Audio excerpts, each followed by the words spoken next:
Hello मेरे प्यारे दोस्तों। अयान बनेगा सुप्रीम थंडर गॉड के एक नए अध्याय पे आप लोग का स्वागत है। यह कहानी मेरे द्वारा एडिटेड और ट्रांसलेटेड है। अगर कहानी पसंद आए तो लाइक करें और अपने दोस्तों के साथ शेयर करें और कमेंट करें, और आगे की कहानी जल्दी पाने के लिए चैनल को सब्सक्राइब कर सकते हैं। धन्यवाद। फ्लाइंग ड्रैगन इंस्टीट्यूट महाबोधि मंदिर में मार्शल आर्ट में विशेषज्ञता वाला एक स्कूल था। महाबोधि मंदिर के लगभग सभी विशेषज्ञ इसी स्कूल से आए थे। इस स्कूल से शिक्षा प्राप्त करने के बाद उन्हें अन्य स्कूलों में नियुक्त किया गया। हिमांशु ने स्वर्गीय रंगीन चंद्रमा संप्रदाय की ओर देखा और कहा, हम प्रतिस्पर्धा कैसे कर सकते हैं? कृपया हमें रास्ता दीजिए, सूर्य चंद्र संप्रदाय के मेरे मित्रों। इस बारे में कैसा है? कार्तिक ने कहा, हम दोनों अपने अपने जूनियर को भेजेंगे और आप हमारे जूनियर को बौद्ध धर्म की कोई गहन कला सिखाएंगे।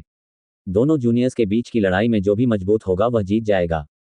क्या यह नहीं है अनुचित? हिमांशु क्यों ने कहा, हमारे जूनियर के पास पूरे वर्ष बौद्ध गहन कला सीखने का अच्छा आधार है। ये बूढ़ा गंजा गधा बहुत मूर्ख है। रितिका ने अपने होठों को सिकुड़ते हुए कहा, तुम कब से किसी और के लिए बोलने लगे? कार्तिक जोर से हंसा और बोला, आपके जूनियर्स ने इसे कई सालों पहले ही सीख लिया है और हम इसे सीखकर ही आपको हरा सकते हैं। क्या इसका मतलब यह है कि हम बौद्ध गहन कलाओं को सीखने के लिए अधिक योग्य हैं? लेकिन तुमने वास्तव में मेरा फायदा उठाया है, इसलिए मुझे उन गहन बौद्ध कलाओं को नामित करना होगा जिनका उपयोग दोनों पक्ष लड़ाई के लिए करते हैं। ये भी अच्छा है। हिमांशु को उस पर संदेह नहीं हुआ और उसने तुरंत सहमति दे दी।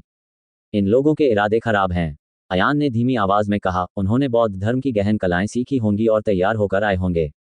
ठीक है, कार्तिक ने कहा, मैंने सुना है कि फ्लाइंग ड्रैगन इंस्टीट्यूट में मोके फिंगर नामक एक फिंगर तकनीक है। मैं इसकी बहुत प्रशंसा करता हूँ। आइए इस उंगली तकनीक का उपयोग युद्ध कौशल के रूप में करें। चिंता मत करो, हम एक मैच में न तो जीतेंगे और न ही हारेंगे। इसके बजाय हम तब तक लड़ेंगे जब तक आपके महाबोधि मंदिर से कोई भी जवाब नहीं देता। ठीक है, हिमांशु ने सिर हिलाया और कहा, धर्मा बाहर निकलो।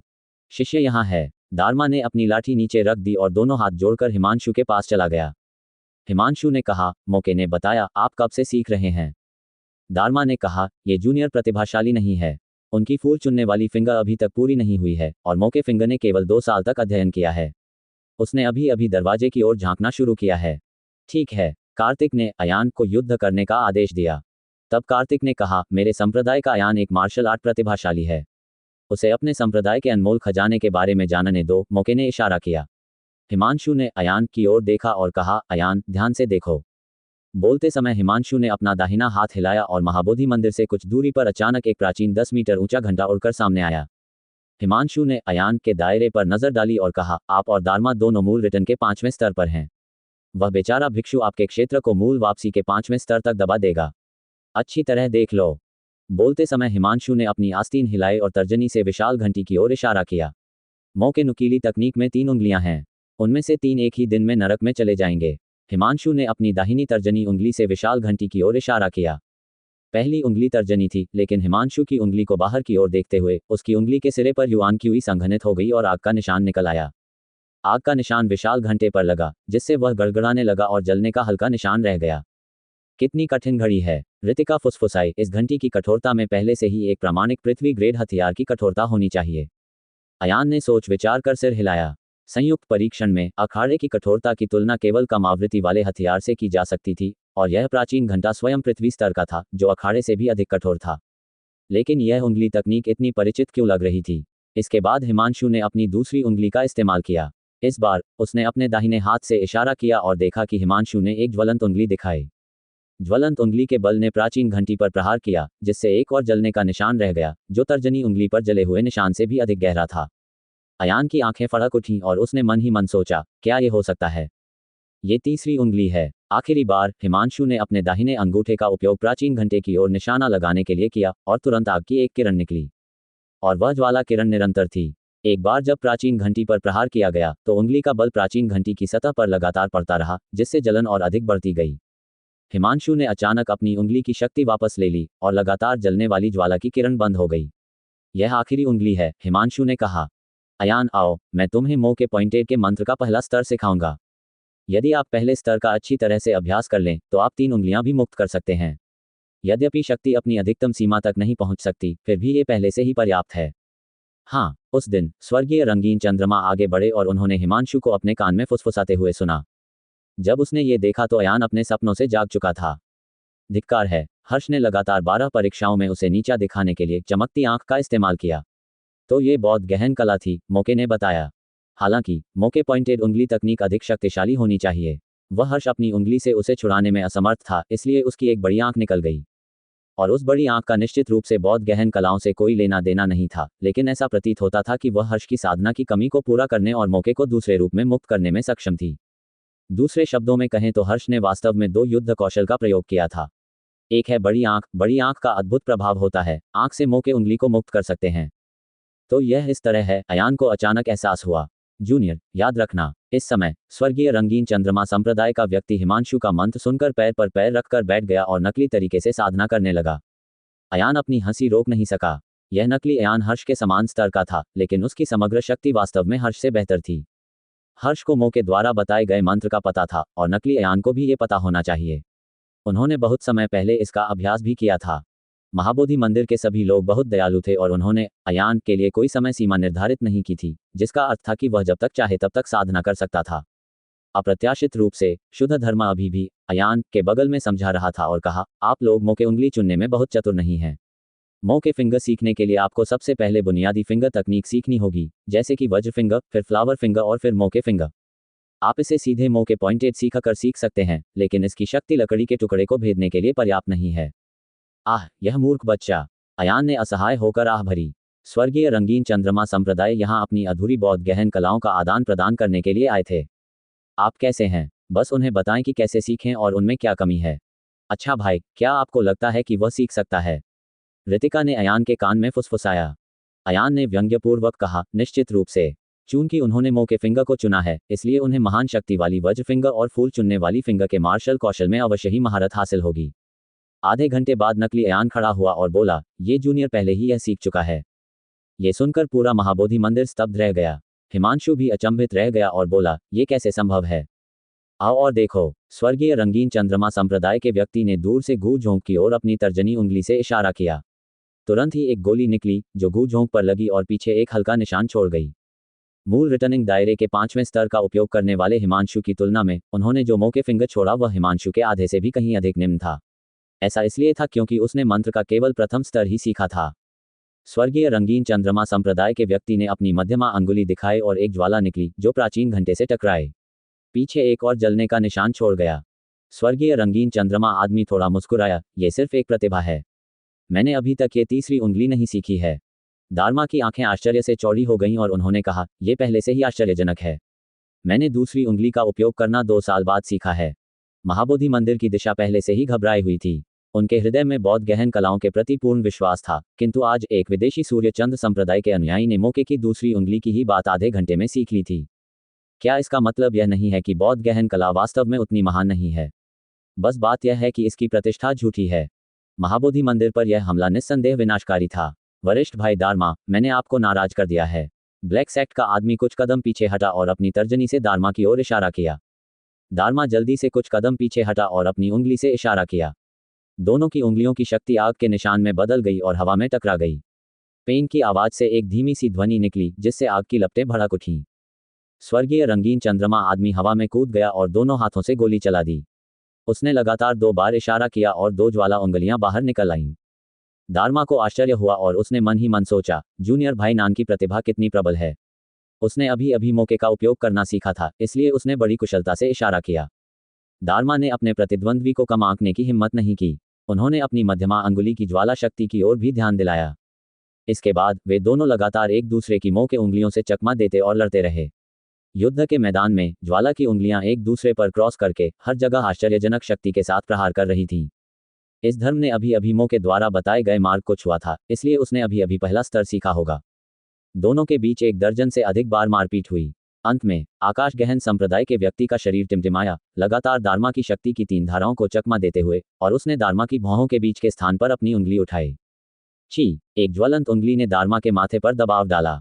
हिमांशु ने अपना दाहिना हाथ हिलाया और आकाश गहन संप्रदाय के व्यक्ति की उंगली की शक्ति को तितर-बितर करते हुए कहा, धर्म पहले ही हार चुका है। दारमा का हृदय दुख से भर गया जब उसने स्वर्गीय रंगीन चंद्रमा संप्रदाय के व्यक्ति को प्रणाम किया। कनिष्ठ भाई अयान असाधारण प्रतिभाशाली है। ये छोटा भिक्षु उससे कमतर होने पर शर्मिंदा है। ऐसा कहकर दारमा भीड़ में वापस चला गया। क्या कुछ और है? स्वर्गीय रंगीन चंद्रमा संप्रदाय का व्यक्ति मुस्कुराया और महाबोधि मंदिर की दिशा में चिल्लाया, अगर किसी को लगता है कि उनकी मोके फिंगर मेरी तुलना में अधिक मजबूत है तो कृपया खड़े हो जाओ और मुझसे लड़ो। बेचारे साधु लोकेश, काश एक छोटा साधु बाहर निकला। पीछे हटना। हिमांशु ने सीधे लोकेश को डांटा और कहा, आपके पास पहले से ही ओरिजिनल रिटर्न का 8वां लेवल है, आप मार्शल भतीजे अयान से कैसे लड़ सकते हैं। ये बेचारा साधु कर्मा। एक अन्य छोटा भिक्षु आगे बढ़ा और बोला, आप दोनों मूल वापसी चरण के 5वें स्तर पर हैं, आप जूनियर भाई अयान के मोह के द्वारा बताए गए अनुभव को अनुभव करने के लिए तैयार हैं। जैसे ही उन्होंने कहा, कर्मा हवा में उड़ गया और स्वर्गीय रंगीन चंद्रमा संप्रदाय के आदमी की ओर 3 उंगलियां उठाईं। स्वर्गीय रंगीन चंद्रमा संप्रदाय का आदमी डरता नहीं था, उन्होंने 3 उंगलियों से भी इशारा किया। 6 ज्वाला अंगुलियां हवा में एकदम टकराईं और आग की लपटें उठने लगीं, जिनसे पूरा आकाश भर गया। स्वर्गीय रंगीन चंद्रमा संप्रदाय के व्यक्ति ने तब कर्मा के दाहिने कंधे की ओर अपनी उंगली चलाई। कर्मा ने तुरंत अपनी उंगली की शक्ति का उपयोग करके इस उंगली को रोक दिया। स्वर्गीय रंगीन चंद्रमा संप्रदाय के व्यक्ति ने 2 और उंगलियां चलाईं, एक कर्मा के बाएं कंधे की ओर और एक कर्मा की जांघ की ओर। कर्मा ने तुरंत अपनी लय खो दी। 2 अंगुलियों को अवरुद्ध करने के बाद उनके बाएं पैर को स्वर्गीय रंगीन चंद्रमा संप्रदाय के व्यक्ति की अगली उंगली से छेद दिया गया। चेंगजियान। स्वर्गीय रंगीन चंद्रमा संप्रदाय के व्यक्ति ने अपनी मुट्ठियां भींच लीं और मुस्कुराया। कर्मा ने आह भरी, अपने घावों को ढका और लंगड़ाते हुए वापस चला गया। महाबोधि मंदिर की ओर वास्तव में कोई भी लड़ने नहीं आया। एक ही क्षेत्र में धर्म और कर्म दोनों उत्कृष्ट थे, वे दोनों हार गए और अन्य भिक्षुओं का भी शायद यही हाल हुआ होगा। तो मैं जीत गया। उस दिन स्वर्गीय रंगीन चंद्रमा आदमी खुश हो गया। मुझे ऐसा नहीं लगता, अयान ने कहा, महाबोधि मंदिर में बेहतर प्रतिभा के बिना कोई शिष्य नहीं आता। बात बस इतनी है कि वे शिष्य उच्चतर स्तर पर हैं। तो फिर आपको क्या लगता है हमें क्या करना चाहिए। जैसे ही स्वर्गीय रंगीन चंद्रमा संप्रदाय के व्यक्ति ने अयान को देखा, उसका हृदय क्रोध से भर गया। इस बारे में कैसा है, मैंने अभी देखा कि वरिष्ठ भाई लोकेश की प्रतिभा बहुत अच्छी थी, आप उसकी तुलना कैसे कर सकते हैं, अयान ने कहा। लेकिन क्लाउड रिटर्न दायरा, हिमांशु ने कहा। अयान ने अपना सिर हिलाया और कहा, इससे कोई फर्क नहीं पड़ता। वरिष्ठ भाई लोकेश का साधना स्तर अपेक्षाकृत ऊंचा है, हो सकता है कि उसने तीसरी उंगली पहले ही सीख ली हो। फिर एक और बहुत गहन कला खोजें जो लोकेश को नहीं पता, उसे अयान के साथ यह सीखने दो। हाँ ठीक है, हिमांशु लगातार सिर हिला रहा था और जितना अधिक वह इसके बारे में सोचती उतना ही उसे यह उचित लगता। दूसरी ओर ब्लैक सेक्ट वाला आदमी अयान को बुरी नज़र से देख रहा था। अयान के सुझाव ने तुरंत ही स्वर्गीय रंगीन चंद्रमा संप्रदाय की चाल को तोड़ दिया। उस दिन गहन संप्रदाय के आदमी ने मौके को लंबे समय तक इंगित किया होगा। यदि ये किसी अन्य प्रकार की बहुत गहन कला होती तो शायद उन्होंने इसे नहीं सीखा होता। हिमांशु ने एक पल सोचा, फिर बोला, लोकेश मौके पॉइंटेड में माहिर है। बोलू उमीशॉ के साथ दारमा और अयान को एक साथ वेट वो पाम सीखने दीजिए। नहीं, अयान जल्दी से रुक गया। बौद्ध धर्म में अनेक प्रकार की गहन कलाएं थीं और किसी भी शिष्य के लिए उन सभी को सीखना असंभव था। उदाहरण के लिए दारमा ने डोलुओ येजी और वेटुओ पाम में विशेषज्ञता हासिल की, जबकि लोकेश ने मौके पॉइंटेड और बोलुओ मिशॉ में विशेषज्ञता हासिल की। लेकिन हालांकि वेटुओ जांग लोकेश ऐसा नहीं कर सके, लेकिन स्वर्गीय रंगीन चंद्रमा संप्रदाय का व्यक्ति निश्चित रूप से ऐसा करेगा। हर्ष ने ये चाल कई बार अपनाई थी। क्यों? हिमांशु को पता नहीं क्यों और उसने अयान से पूछा। स्वर्गीय रंगीन चंद्रमा संप्रदाय का व्यक्ति इतना क्रोधित था कि वह चाहता था कि वह अयान की हड्डियों को खोदकर खा सके।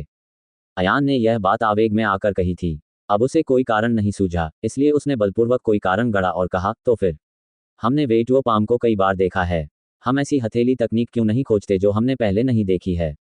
आइए हम भी अपने क्षितिज को व्यापक बनाएं। तो यह इस तरह है। हिमांशु ने सिर हिलाया और कहा, तो फिर आओ और 1000 बुद्ध ताड़ के बारे में सीखो। इस तरह की हथेली तकनीक अभी भी वेटुओ की हथेली से ऊपर है और अयान के लिए लोकेश का इलाज करना भी काफी मुश्किल है। बोलते हुए हिमांशु ने दूर लगी प्राचीन घंटी पर धीरे से थपथपाया। इस हथेली के प्रहार से उसकी दाहिनी भुजा के किनारे 7 या 8 हाथों की परछाइयां उभर आईं। उन भुजाओं ने गूंज झोंक पर ताली बजाने की तरह ताली बजाई। हिमांशु ने एक हथेली से प्राचीन घंटे पर थपथपाया और 7 या 8 हथेलियों ने प्राचीन घंटे पर प्रहार किया। हर बार वह उथला हथेली का निशान लेता था। इसके तुरंत बाद हिमांशु ने अपने दोनों हाथ बाहर निकाले और गूंज झोंक की ओर थपथपाए। हालांकि उसकी भुजाओं के किनारों पर अधिकाधिक भुजाओं की परछाइयां दिखाई देने लगीं। उसकी भुजाओं के किनारों पर अधिकाधिक भुजाओं की परछाइयां उभरने लगीं। एक क्षण के लिए ऐसा लगा मानो हजारों हथेलियां एक साथ मिलकर उस प्राचीन घंटी पर प्रहार कर रही हों। एक क्षण में प्राचीन घड़ी की खनकती हुई ध्वनि अंतहीन रूप से सुनाई देने लगी। प्राचीन घड़ी और घड़ी की परत पर अनगिनत घने हथेली के निशान बेरहमी से अंकित किए गए थे। क्या अद्भुत हस्तरेखा तकनीक है, अयान ने ठंडी सांस ली। हिमांशु की हथेली का प्रहार निश्चित रूप से तेज नहीं था। हालांकि एक बार जब वह 1000 बुद्ध हथेली का उपयोग करने में कुशल हो गया तो वह 1000 हाथ वाले बुद्ध की तरह हो गया। एक ताड़ का पेड़ 7 या 8 ताड़ के पेड़ों को, 1 दर्जन ताड़ के पेड़ों को और फिर लगभग 100 ताड़ के पेड़ों को चला सकता है। स्वर्गीय रंगीन चंद्रमा बहुत प्रसन्न हुआ। यद्यपि वह सहस्त्र बुद्ध ताड़ को नहीं समझता था, फिर भी अब वह इसे सीखने में सक्षम था। ये सचमुच अच्छी बात थी कि पाए आसमान से गिरी। तुम दोनों यहाँ आओ। हिमांशु ने स्वर्गीय रंगीन चंद्रमा संप्रदाय के पुरुष और लोकेश को बुलाया और उन्हें हृदय शक्ति मंत्र सिखाया। ठीक है, ये 1000 बुद्ध ताड़ कला का पहला स्तर है। आप दोनों मिलकर इसका अभ्यास कर सकते हैं। आप में से केवल एक ही चिल्लाकर कहता है कि रुको।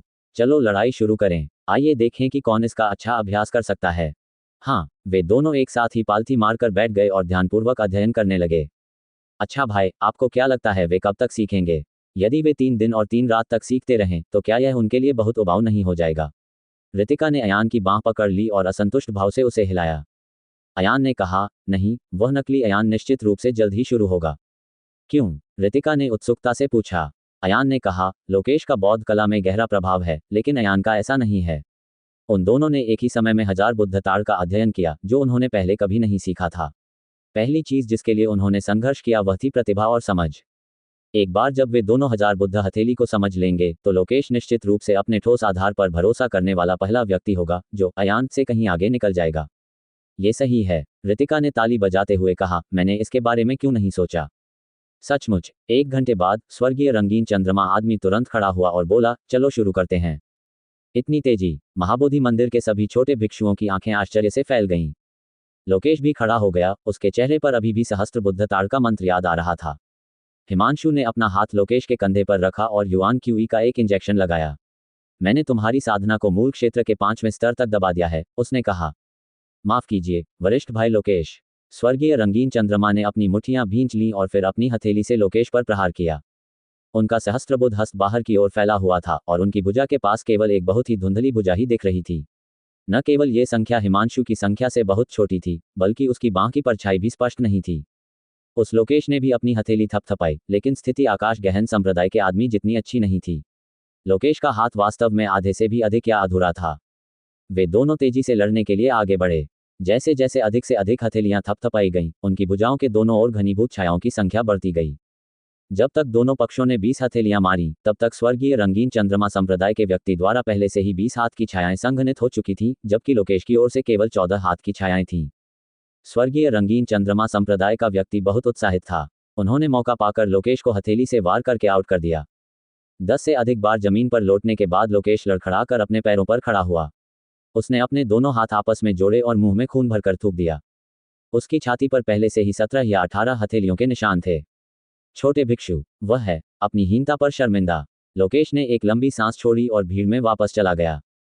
अयान ने चुपचाप सिर हिलाया और कहा, यद्यपि स्वर्गीय रंगीन चंद्रमा संप्रदाय का ये बालक नकली है, परंतु उसकी प्रतिभा और धारणा वास्तविक है। वह सचमुच एक प्रतिभाशाली व्यक्ति हैं। यदि वे दोनों मिलकर साधना करते रहे तो लोकेश निश्चित रूप से और अधिक शक्तिशाली हो जाएगा। जहां तक स्वर्गीय रंगीन चंद्रमा संप्रदाय के व्यक्ति का प्रश्न है, वह बहुत चतुर था और स्पष्टतः इस नुकसान से बच गया कि उसके पास बहुत गहन कलाओं का आधार नहीं था। अब जब बात यहां तक आ पहुंची है तो महाबोधि मंदिर की ओर से कहने को और कुछ नहीं बचा है। कैसा है? काले संप्रदाय के व्यक्ति ने अपना पंखा निकाला और गर्व से कहा, आप मुझसे लड़ने के लिए और किसे भेज रहे हैं? हिमांशु ने आह भरी और अपने हाथ आपस में जोड़ लिए। मार्शल भतीजा अयान 12 संप्रदायों की संयुक्त परीक्षा का विजेता बनने के योग्य है। वह वास्तव में एक अद्वितीय प्रतिभाशाली व्यक्ति हैं। उनकी प्रतिष्ठा अच्छी है। महाबोधि मंदिर का कोई भी साथी उससे बेहतर नहीं है। महाबोधि मंदिर में कुछ प्रतिभाशाली लोग अवश्य रहे होंगे, लेकिन जिन लोगों ने बेशर्मी से काम करने से इनकार कर दिया, उन्हें काले संप्रदाय के लोगों के खिलाफ लड़ने के लिए भेज दिया गया। महाबोधि मंदिर के वरिष्ठ भिक्षु निश्चित रूप से ऐसा काम नहीं करेंगे। चूंकि यह मामला है, ब्लैक सेक्ट का आदमी बहुत खुश था। जैसे ही वह बोलने वाला था, पहाड़ी द्वार से हंसी की आवाज आई। भाई ध्रुव, तुम यहाँ रह सकते हो। ये सुनकर अयान चौंक गया। भाई ऋतिक। हालांकि ऋतिक एक हाथ में 5 मीटर ऊंची कांस्य कड़ाही लेकर कदम से कदम मिलाकर चल रहा था। ऋतिक एक एक कदम आगे बढ़ा। हर बार जब वह नीले पत्थर की सड़क पर उतरता तो वह लगभग 3 इंच गहरे पैरों के निशान पर कदम रख देता।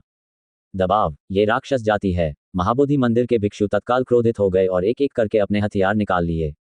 वह विशाल कांस्य कड़ाही निश्चित रूप से इतनी भारी नहीं थी कि ऋतिक एक बार में एक पैर रखकर उस पर कदम रख सके। ऐसा इसलिए था क्योंकि महाबोधि मंदिर बौद्ध धर्म की पवित्र भूमि थी। इस मंदिर में ही राक्षसों के विरुद्ध शक्तिशाली दमनकारी शक्ति थी। इस दमनकारी शक्ति को दबाव कहा गया। दूसरे शब्दों में, जब तक कोई महाबोधि मंदिर में प्रवेश कर दबाव डालता रहेगा, तब तक वह निश्चित रूप से राक्षस ही रहेगा। इसके अलावा दानव का क्षेत्र जितना ऊंचा होगा, दबाव उतना ही अधिक होगा। ऋतिक ने दबाव झेला और दोनों टीमों के बीच तक पहुंचे। दबाव के कारण उसके माथे की नसें दब चुकी थीं, लेकिन फिर भी वह जोर से हंसा। क्या मेरा भाई ध्रुव यहाँ है? भाई ऋतिक, कैसे हो? अयान जल्दी से बाहर भागा।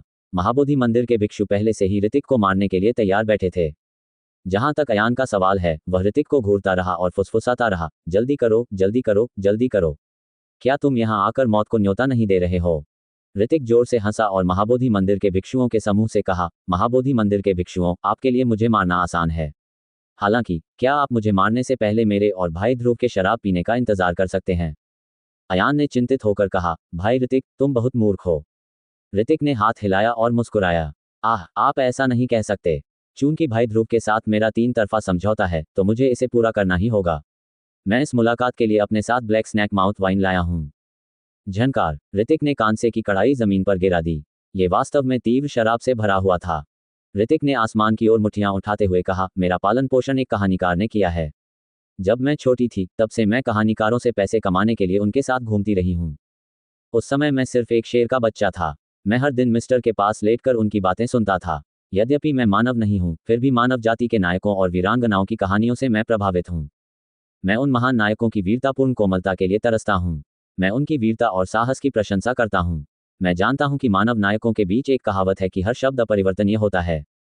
चूंकि भाई ध्रुव के साथ मेरा त्रिपक्षीय समझौता है, इसलिए भले ही मैं यहाँ मरने के लिए आऊँ, मैं इसे नहीं तोड़ सकता। भाई ध्रुव, पी लो। ऋतिक ने अपनी छाती से 2 चीनी मिट्टी के कटोरे निकाले और एक अयान को दे दिया। उसने तांबे के बर्तन में रखी शराब का एक घूंट निकाला और उसे पी लिया। वह चिल्लाया, ताज़ा। अयान ने ऋतिक को घूर कर देखा, जो भी ऋतिक से संक्रमित हो गया था। वह जोर से हंसा, अच्छा, वह कैसा आदमी है जिसके हर शब्द पर नजर नहीं रखी जा सकती। भाई ऋतिक, यद्यपि आप मनुष्य नहीं हैं, फिर भी मैं आपका एक ऐसे इंसान के रूप में सम्मान करता हूं जो वही करेगा जो आप कहेंगे। अमिताभ, महाबोधि मंदिर के मठाधीश ने हाथ जोड़कर कहा, एक राक्षस जो जानता है कि उसकी शपथ बर्बाद नहीं होगी, उसने हमें अपमानित किया है। वहां उपस्थित सभी लोग बहुत शर्मिंदा महसूस कर रहे थे। अब जब दुनिया डूब रही है तो कितने लोग इस समझौते का पालन करेंगे? कितने लोग इतने मूर्ख होंगे कि मौखिक समझौते की रक्षा के लिए अपनी जान की बाजी लगाने को तैयार हो जाएंगे? मनुष्यों, वहां उपस्थित सभी लोग मानव थे। इतने सारे मनुष्यों के होते हुए भी वास्तव में उनका मूल्य एक राक्षस जितना भी नहीं था। अयान की वीरता की भावना आसमान तक पहुंच गई। उसने दोनों हाथों से अपना शराब का कटोरा उठाया। भाई ऋतिक, मैं तुम्हारे लिए 3 कटोरों में शराब का टोस्ट बनाऊंगा। ये पहला कटोरा है। आपको मेरे बाहरी होने से कोई परेशानी नहीं है। आप मुझे अपना सबसे अच्छा दोस्त मानते हैं और हर जगह मेरा ख्याल रखते हैं। उन दोनों ने साथ मिलकर शराब पी। अयान ने दूसरा कटोरा उठाया और कहा, ये दूसरा कटोरा आपको ये बताने के लिए है कि आप क्या करना चाहते हैं। हमारी त्रिपक्षीय वाचा की खातिर तुम अकेले ही मरोगे। उन दोनों ने एक दूसरे कटोरे की अदला बदली की। अयान ने शराब का तीसरा कटोरा उठाया और कहा, इस तीसरे कटोरे के साथ मैं आपको एक ईमानदार और सच्चे आदमी के रूप में टोस्ट करता हूँ। आपके चरित्र की मैं प्रशंसा करता हूँ। हा, अच्छी शराब, अच्छे शब्द। ऋतिक ने खुशी खुशी सारी शराब पी ली। उसने शराब के 3 कटोरे पी लिए और फिर कटोरे को जमीन पर पटक दिया। इसके बाद ऋतिक ने महाबोधि मंदिर के भिक्षुओं से कहा, मैंने अपनी शराब पी ली है। यदि आप मुझे मारना चाहते हैं या मेरे टुकड़े करना चाहते हैं, तो आप आ सकते हैं। अयान ने ऋतिक की बांह को दबाया और कहा, तुम मेरे साथ भाई जैसा व्यवहार करते हो और मैं भी तुम्हारे साथ वैसा ही व्यवहार करता हूँ। आज चाहे मेरी जान ही क्यों न चली जाए, मैं भाई ऋतिक को यहाँ मरने नहीं दूंगा। बोलते हुए अयान ने अपनी मुट्ठियां भींच लीं और ऋतिक से कहा, मुझे धोखा देने के लिए कृपया मुझे माफ कर दो। मैं धीरज साम्राज्य, सन मून संप्रदाय, अयान से हूँ। चूंकि आपने मेरे साथ ईमानदारी से व्यवहार किया है, इसलिए मैं अब कुछ भी नहीं छिपाऊंगा। अयान, ये सुनकर वहां उपस्थित सभी लोग आश्चर्यचकित रह गए। ऋतिक ने स्वर्गीय रंगीन चंद्रमा संप्रदाय के व्यक्ति की ओर इशारा किया, फिर अयान की ओर इशारा करते हुए कहा, आपका नाम भी अयान है। महाबोधि मंदिर की दिशा और भी अधिक उलझन भरी थी और उसकी निगाह लगातार आकाश गहन संप्रदाय के आदमी और अयान के बीच घूम रही थी।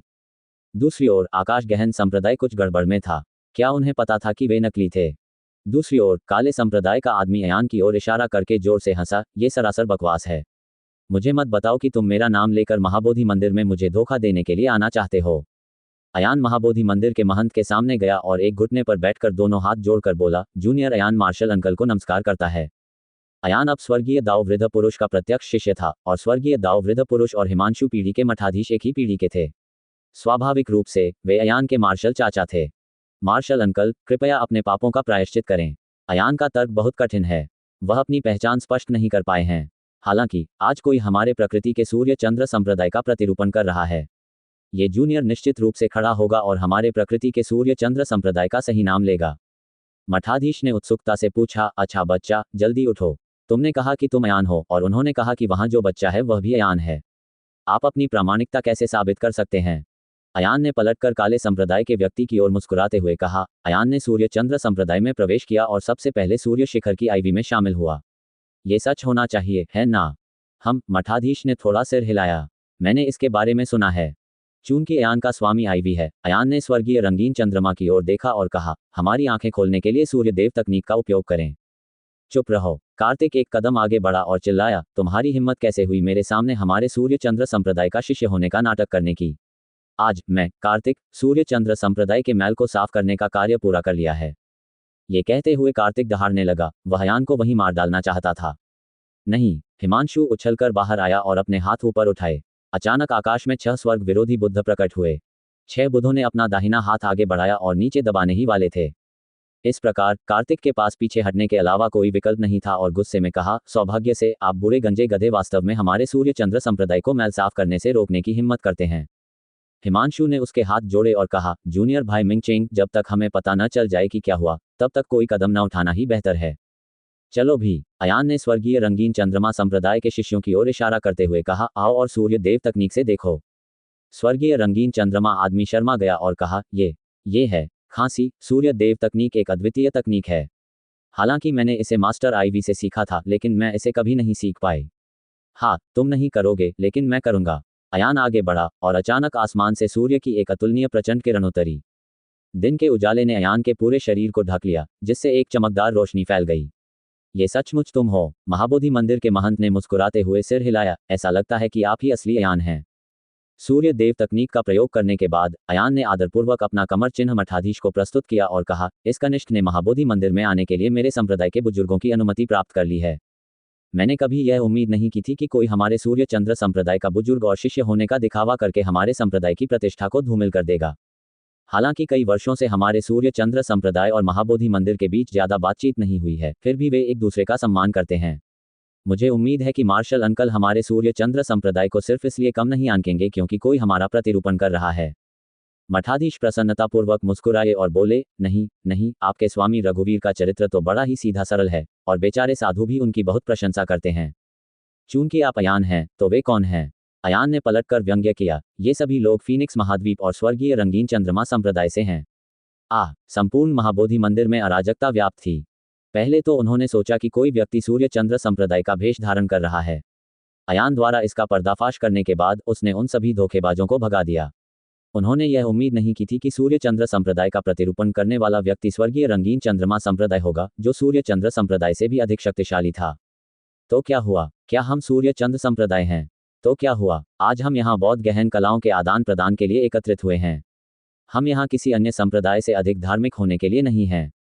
काले संप्रदाय का आदमी जोर से हंसा। तो क्या हुआ? तो क्या हुआ अगर हम सूर्य चंद्र संप्रदाय से हैं? महान भिक्षु, स्वर्गीय रंगीन चंद्रमा संप्रदाय के व्यक्ति ने महाबोधि मंदिर के मठाधीश की ओर इशारा करते हुए कहा, आप और मैंने पहले ही एक समझौता कर लिया है और हमने कुछ बार प्रतिस्पर्धा भी की है। क्या ऐसा हो सकता है कि आप समझौता तोड़ना चाहते हो? उस राक्षस को तो अभी अभी समझौते का पालन करना भी पता था, लेकिन आप जो ताओ के एक प्रख्यात भिक्षु थे, नहीं जानते थे। मठाधीश ने हाथ जोड़कर कहा, मैं बुद्ध दयालु हूँ। चाहे वह सूर्य चंद्र संप्रदाय हो या स्वर्गीय रंगीन चंद्रमा संप्रदाय, गरीब भिक्षु स्वाभाविक रूप से आपके साथ समान व्यवहार करेंगे और आपको कम नहीं आंकेंगे। अच्छी बात है। स्वर्गीय रंगीन चंद्रमा पुरुष ने अपनी मुट्ठियां बंद की और कहा, मैं स्वर्गीय रंगीन चंद्रमा अंशु।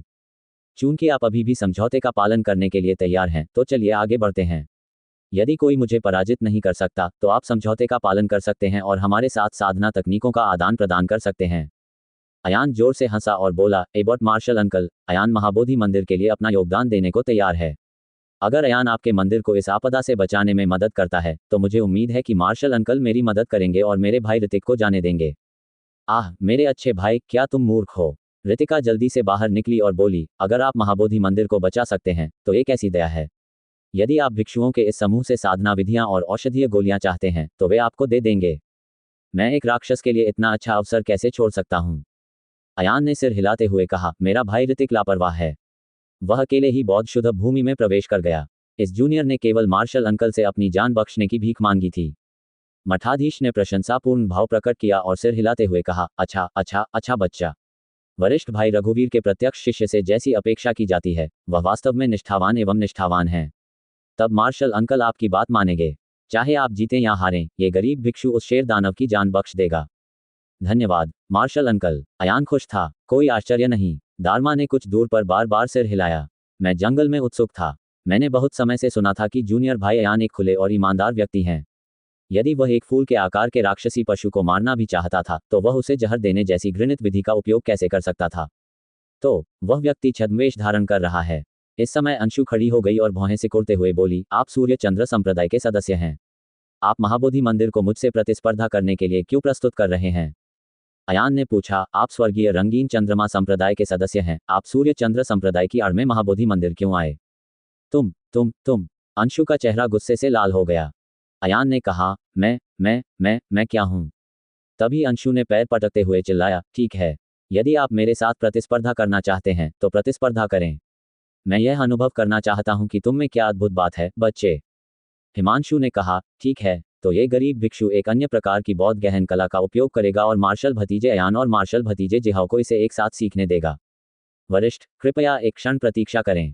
अयान ने अपना हाथ हिलाया और कहा, स्वर्गीय रंगीन चंद्रमा संप्रदाय ने प्राचीन मार्शल कब से पहले से ही बहुत सारी बौद्ध गहन कलाएं प्राप्त की हैं।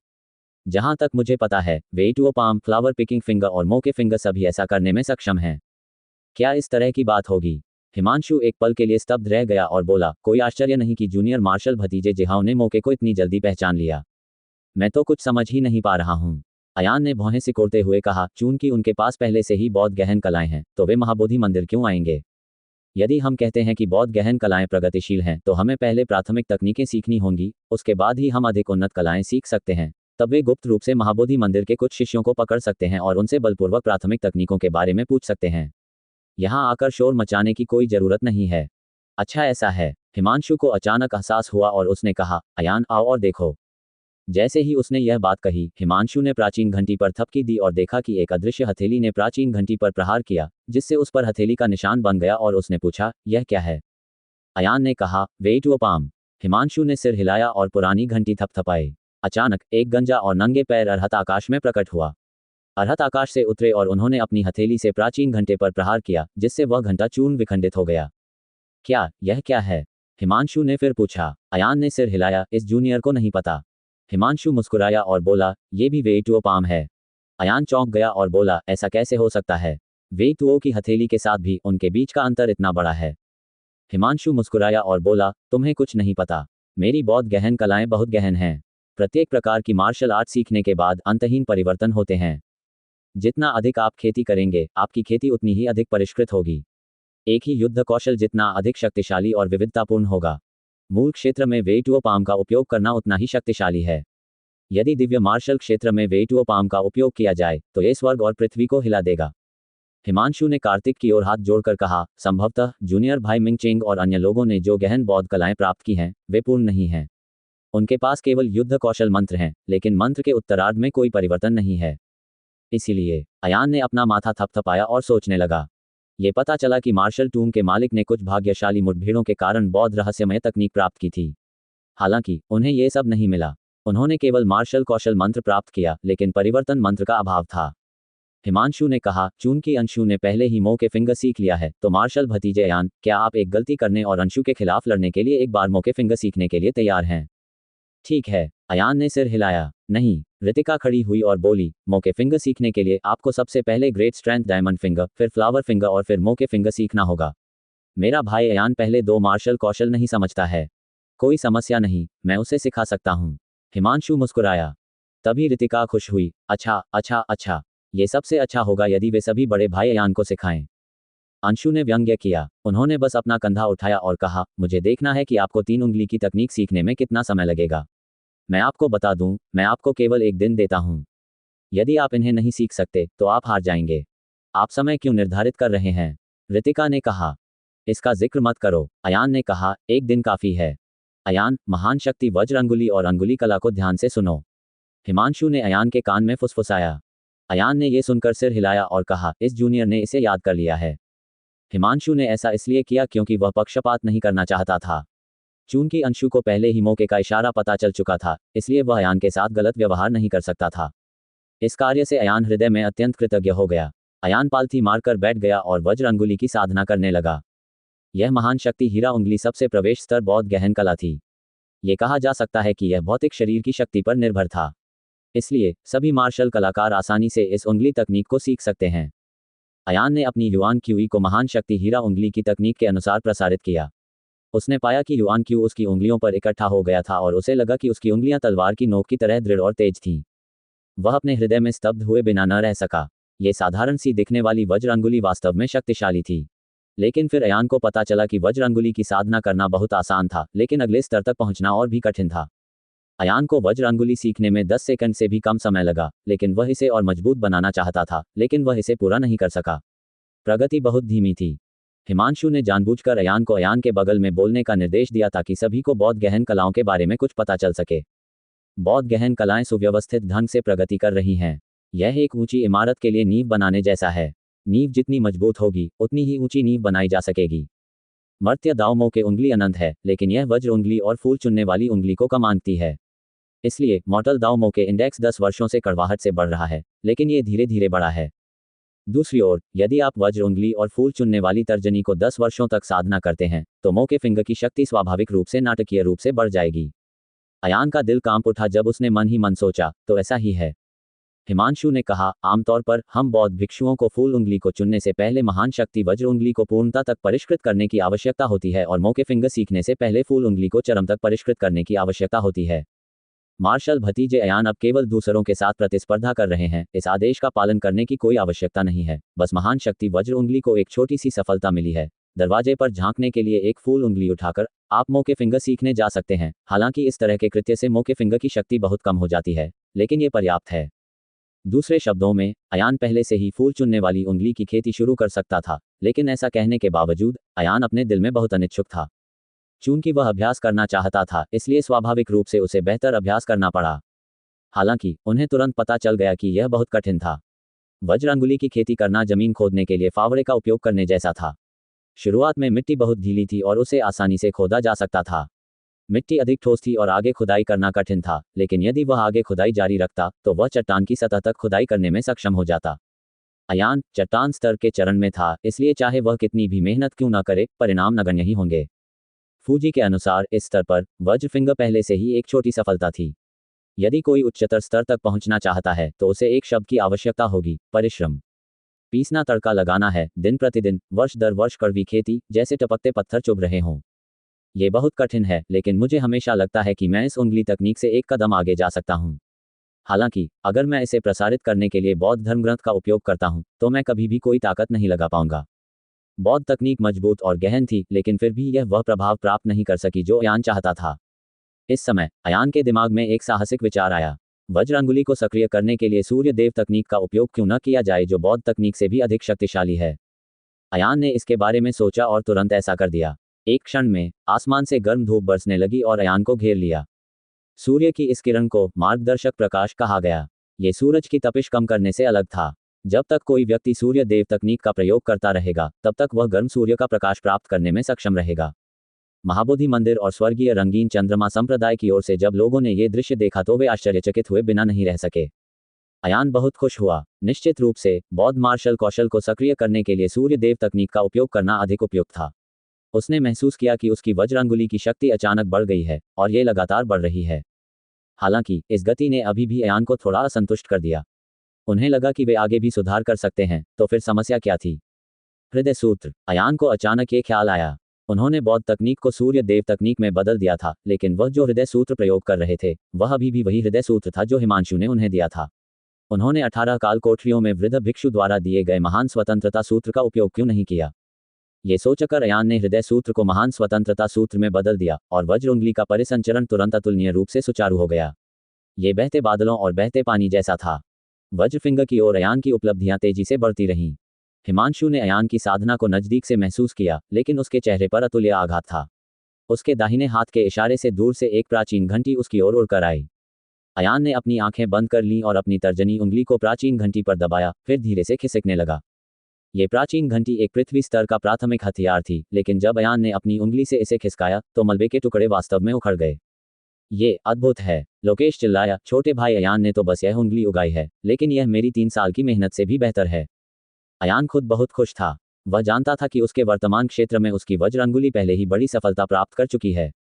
छोटी सफलता, सीखने की सफलता, महान सफलता और पूर्णता को उंगली की शक्ति से परिभाषित नहीं किया गया था, बल्कि एक निश्चित क्षेत्र के भीतर उंगली की शक्ति के अनुपात से परिभाषित किया गया था। उदाहरण के लिए, ओरिजिन रिटर्न के चौथे स्तर पर यदि अयान अपनी उंगली की शक्ति का 30% लगा पाता है, तो भले ही वह मामूली सफलता ही क्यों न हो, यदि वह अपनी उंगली की शक्ति का 60% लगा पाता है, तो उसे अपनी पढ़ाई में सफल माना जाएगा। यदि वह अपनी उंगली की 90% शक्ति का प्रयोग कर सके, तो उसे बड़ी सफलता माना जाएगा। यदि वह अपनी 100% शक्ति लगा सके तो उसे पूर्ण सफल माना जाएगा। बेशक, अगर एक स्वर्ग मूल क्षेत्र मार्शल कलाकार ने वज्र उंगली का इस्तेमाल किया, भले ही एक स्वर्ग मूल क्षेत्र मार्शल कलाकार अपनी उंगली की शक्ति का केवल 30% उपयोग कर सके, फिर भी यह मूल क्षेत्र के चौथे स्तर पर अयान की 90% उंगली की शक्ति से अधिक शक्तिशाली होगा। ये था राज्य का प्रभाव। हम केवल 10% दूर हैं और हम पूर्णता तक पहुंचने में सक्षम होंगे।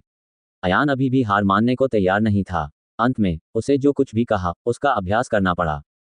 हालांकि 1 घंटा बिताने के बाद भी वह अपनी उंगली को आगे नहीं बढ़ा सका। उन्होंने कुछ देर तक विचार किया और अंततः समस्या का पता लगा लिया।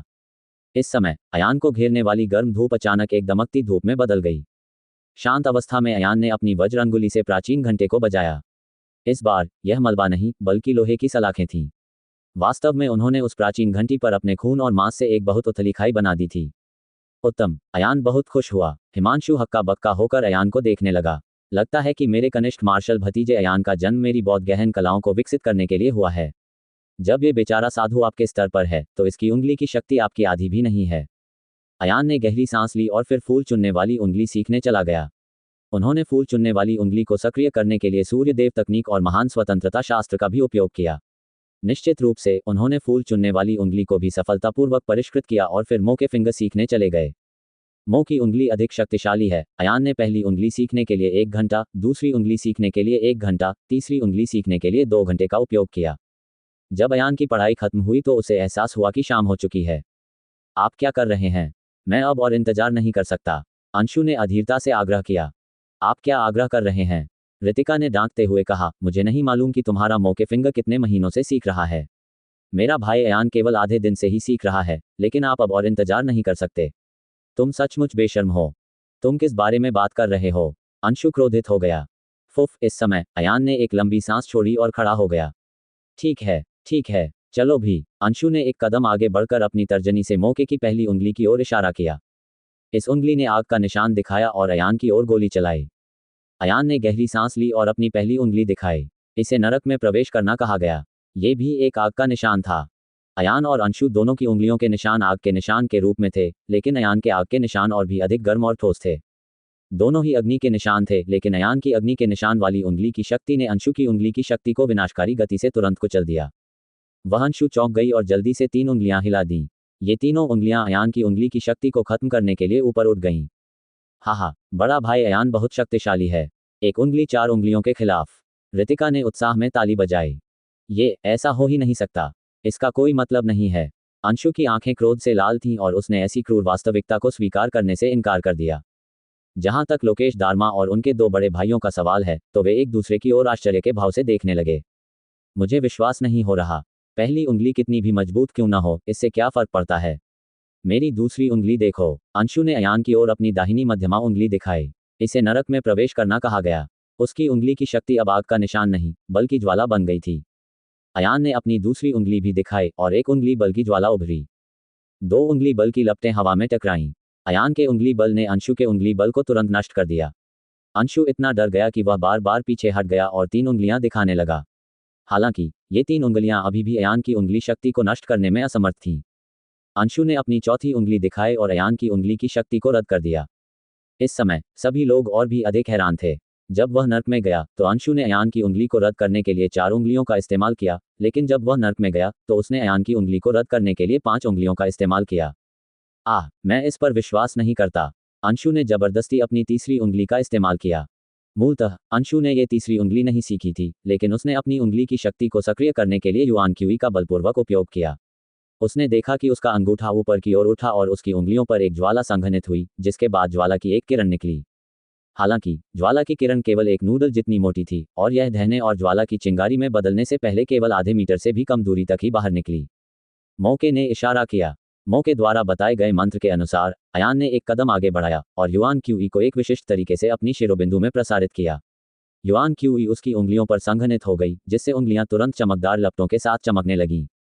ची, एक लकड़ी जितनी मोटी ज्वाला की किरण अचानक अंशु की ओर बढ़ी। हे भगवान, जूनियर भाई अयान वास्तव में तीसरी उंगली विकसित करने में सफल रहे। लोकेश अचानक चिल्लाया। अंशु ने तो कनेक्शन स्वीकार करने की हिम्मत ही नहीं की। वह जल्दी से बगल की ओर मुड़ा और उसने अयान की ज्वलंत प्रकाश किरण को जमीन से ऊपर आते देखा। फिर उसने अचानक उसे उठाया और ज्वलंत प्रकाश किरण सीधे आकाश में चली गई। अंशु समय रहते नहीं बच सका और उसकी लंबी शर्ट का पिछला हिस्सा भी कट गया। मैं सचमुच में सफल हुए। अयान को उम्मीद नहीं थी कि वह अपनी तीसरी उंगली मुक्त कर पाएगा। अच्छा अच्छा, हिमांशु मुस्कुराया और उसके हाथ पकड़ लिए। बेटे, तुम्हें और क्या कहना है? रितिका ने गर्व से अंशु की ओर इशारा करते हुए कहा, तुम हार गए। आपके स्वर्गीय रंगीन चंद्रमा संप्रदाय के लोग वादे के अनुसार चले जाएंगे। वास्तव में महाबोधि मंदिर के महंत भी खड़े हुए और अयान से कहा, मार्शल भतीजे अयान वास्तव में एक मार्शल आर्ट जीनियस हैं। उसने इतनी छोटी सी उम्र में ही मो के द्वारा बताई गई सारी बातें सीख ली थीं। हमारे महाबोधि मंदिर के इतिहास में केवल मास्टर और मार्शल भतीजे अयान ही ऐसा करने में सक्षम हैं। भाई ध्रुव बहुत प्रतिभाशाली है। ऋतिक ने प्रशंसा में ताली बजाई। पूरे महाबोधि मंदिर के इतिहास में केवल 2 लोग ही ऐसे हुए जिन्होंने सबसे कम समय में मोके पॉइंट सीखा।